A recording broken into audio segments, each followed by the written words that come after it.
Students, ہمارا جو topic ہے وہ ہے ریلیونس کے اوپر. ہم نے جیسے کہ ڈسکس کیا تھا کہ کوئی بھی ڈاکومنٹ یا ایویڈنس آپ گیدر کریں گے تو ان کی کریکٹرسٹکس کیا ہونے چاہیے، وہ ریلیونٹ ہونا چاہیے، مٹیریل ہونا چاہیے، اینڈ اس میں کمپیٹنسی ہونی چاہیے. وہ دیکھ لیتے ہیں کیا ہے. سب سے پہلے ہمارے پاس ہے ریلیونٹ. ہم ریلیونٹ کو ڈسکس کرتے ہیں.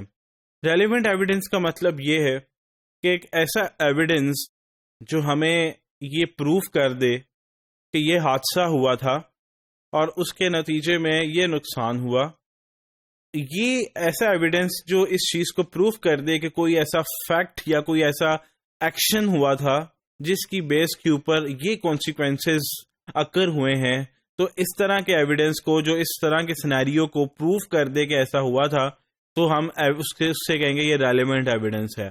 اگر وہ ایویڈنس نہ ہو تو ہم اگر اس سے یہ چیز نہ پروف کر سکیں تو اس کا مطلب یہ ہے کہ وہ واقعی میں ریلیونٹ ایویڈنس ہے. کیوں؟ اس کے ہونے کی وجہ سے ہم ثابت کر پا رہے ہیں، ادروائز ہم ثابت نہ کر پاتے. ہم اس کو دوبارہ سے ریفریش کرتے ہیں کہ ریلیونٹ ایویڈنس کا مطلب یہ ہے ایک ایکشن ہوا جس کے نتیجے میں کانسیکوینسز ہوئے، نیگیٹو کانسیکوینسز ہوئے، نقصان ہوا، لیکن اس چیز کو وہ تب تک نہیں ثابت ہو سکتا جب تک کوئی ایویڈنس نہ ملے.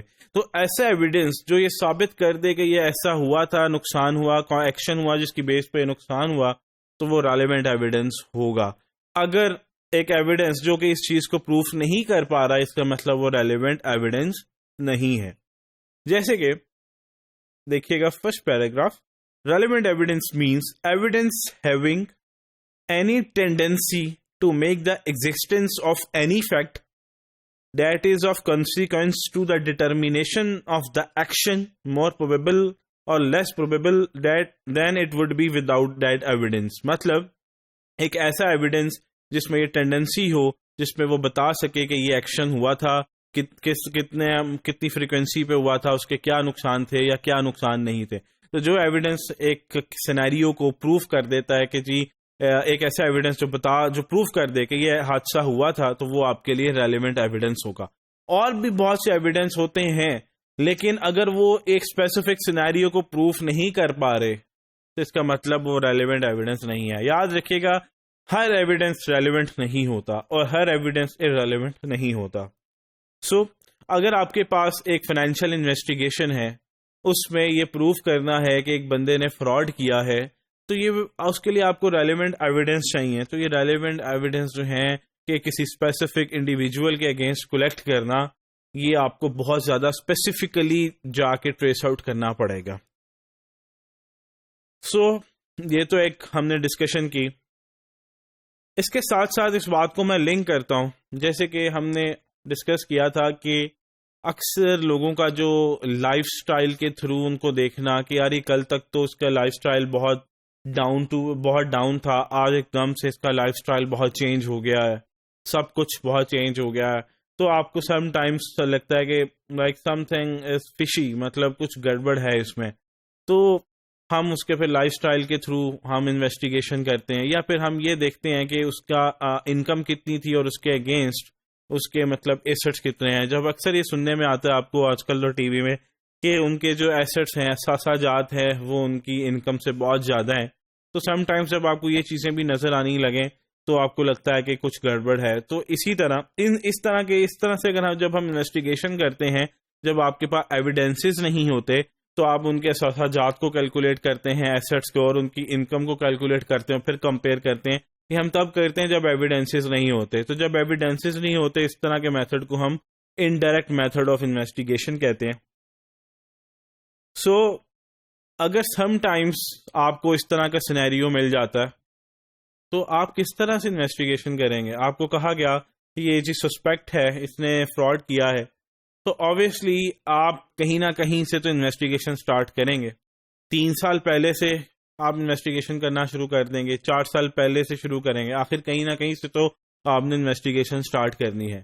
تو جب بھی آپ نے فاؤنڈیشنل ایئر کیلکولیٹ کرنا ہے یا دیکھنا ہے آپ نے کہ ہم نے فراڈ کہاں سے سٹارٹ کرنا ہے، تو ایٹ لیسٹ آپ کو پہلے آپ کو یہ پتا ہونا چاہیے کہ اس کی پہلے انکم کیا تھی، اور جن سالوں میں اس نے فراڈ کیا تب اس کی انکم ٹوٹل کتنی ہو گئی. تو ٹوٹل انکم کو جب آپ شروع والی انکم جب اس نے فراڈ نہیں کرنا شروع کیا تھا اس میں سے مائنس کریں گے تو آپ کے پاس فراڈلنٹ انکم آ جائے گی جو اس نے obviously illegitimate مین سے کمائی ہوگی. جیسے کہ if we require to establish the starting point or foundational financial condition of a defendant to allocate the amounts of unreported income in subsequent years in a tax evasion case. اس کا مطلب یہ ہے کہ اگر آپ نے اس کی دیکھنا ہے ایک بندہ ہے اس کو ٹیکس ایویژن کیا اس نے فراڈ ٹیکس میں چوری کی ہے تو آپ کو کیا کرنا پڑے گا اس کے جتنے بھی سال ہیں ان سارے سالوں کی آپ کو انکم کیلکولیٹ کرنی پڑے گی. جیسے کہ this mean that the transactions prior to the years investigated became relevant in determining the defendant's net worth. Suppose اس نے 5 سال پہلے سے فراڈ کرنا شروع کیا ہے آپ کو شک ہے لیکن اس کا مطلب یہ کہ اس سے پہلے بھی جو ٹرانزیکشنز ہوئی ہیں آپ کو وہ بھی دیکھنی پڑے گی اور دیکھنا پڑے گا کہ پہلے انکم کتنی تھی اور اب انکم کتنی ہے. تو یہاں سے آپ کو اسٹیمیشن آ جائے گی کہ اس نے فراڈلنٹ ایکٹیویٹی کے تھرو کتنے پیسے کمائے ہیں.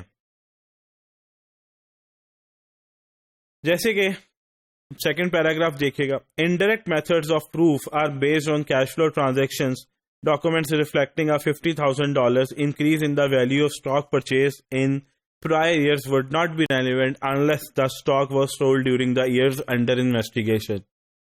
یہاں پہ یہ کہنا چاہ رہا ہے کہ 5 سال سے آپ پتہ لگا جی سسپیکٹ فراڈ کر رہا ہے آپ کو شک ہے بتایا گیا 5 سال سے فراڈ کر رہا ہے آپ نے یہ دیکھا ان 5 سالوں میں جتنی انکم آئی وہ تو آپ نے انویسٹیگیٹ کرنی ہے. ان 5 سالوں میں اس نے جہاں جہاں اس کا آؤٹ فلو ہوا وہ بھی آپ نے دیکھنا ہے کہ وہ پیمنٹس کہاں جا رہی ہیں. اس کے ساتھ ساتھ جو ٹرانزیکشنز پچھلے سالوں میں ہو چکی تھی وہ بھی آپ کو انویسٹیگیٹ کرنی پڑے گی کیونکہ آپ نے بتانا ہے کہ جب ایک بندہ جس نے ٹیکس ایویژن کی جب سے وہ کرنا شروع ہوا جب وہ نہیں کر رہا تھا تب تک اس کی نیٹ انکم یہ تھی کرنے کے بعد اس کی نیٹ انکم اتنے پیسوں سے بڑھ گئی تو جو جب سے اس نے فراڈ کرنا شروع کیا تو یہ ریلیونٹ اسپیسیفک انکم ہے جو کہ ٹوٹلی فراڈ سے ریلیونٹ ہے. سو میں یہاں پہ یہ کہنا چاہوں گا کہ جب بھی آپ انویسٹیگیشن یوں کریں گے تو آپ کو سارے سالوں کو انویسٹیگیٹ کرنا پڑے گا سارے سالوں کی انکم کو انویسٹیگیٹ کرنا پڑے گا سارے سالوں کے ایکسپینسز کو ان کی ٹرانزیکشنز کو دیکھنا پڑے گا تب جا کے آپ معلوم کر سکیں گے کہ کس نے کتنا فراڈ کیا ہے. جیسے کہ Second paragraph, financial investigations involve hundreds or even thousands of small transactions that reveal a substantial financial crime. چھوٹی سے چھوٹی ٹرانزیکشن کو بھی انویسٹیگیٹ کرنا پڑے گا اور بڑی سے بڑی بھی کیونکہ کس میں فراڈ ہے یہ آپ کو 100% انویسٹیگیٹ کر کے ہی پتہ لگے گا. ہو سکتا ہے کہ چھوٹی اماؤنٹ میں فراڈ ہو سکتا ہے بڑی اماؤنٹ میں فراڈ ہو تو کچھ بھی ہو سکتا ہے. تو یہ لاسٹ پیراگراف کافی امپورٹنٹ ہے. If the financial investigation has to show the total amount of wealth gained by the defendant to establish how much was derived by fraud or theft, kitna usne fraud se kamaya, then all of the financial activity involved the defendant becomes relevant. تو جتنی financial activities transaction اس نے کی ہوں گی وہ ساری کی ساری آپ کے لیے ریلیونٹ بن جائیں گی. دین اس میں سے آئیڈینٹیفائی کرنا کون سی فراڈلنٹ ہے کون سی لیجیٹمیٹ تھی تو پھر آپ علیحدہ کر پائیں گے. سو obviously بگ اسائنمنٹ بن جاتی ہے. یہ ایکسٹرنل آڈٹ کی طرح آپ نے سیمپل بیسس کے اوپر نہیں دینا آپ نے آڈٹ نہیں کرنا ہوتا اشورنس نہیں دینی ہوتی. یہاں آپ نے 100% آڈٹ کرنا ہوتا ہے اور باقاعدہ آپ نے پورا سینیریو بتانا ہوتا ہے کہ یہاں پہ کون ذمہ دار ہے فراڈ کا. تو یہ ایک بڑی اسائنمنٹ بن جاتی ہے. obviously فورینسک کی ہے فراڈ سے ریلیونٹ ہے تو اب یہاں پہ ٹیکٹکس کی بیس کے اوپر یا سیمپل کی بیس کے اوپر کسی پہ ایلیگیشن نہیں لگا سکتے. تو یہ تھا ہمارا ٹاپک کہ ریلیونٹ ایویڈنس آپ نے اکٹھا کرنا ہے چاہے آپ کو جتنی مرضی لمبی انویسٹیگیشن کرنی پڑے. Relevance must be relevant.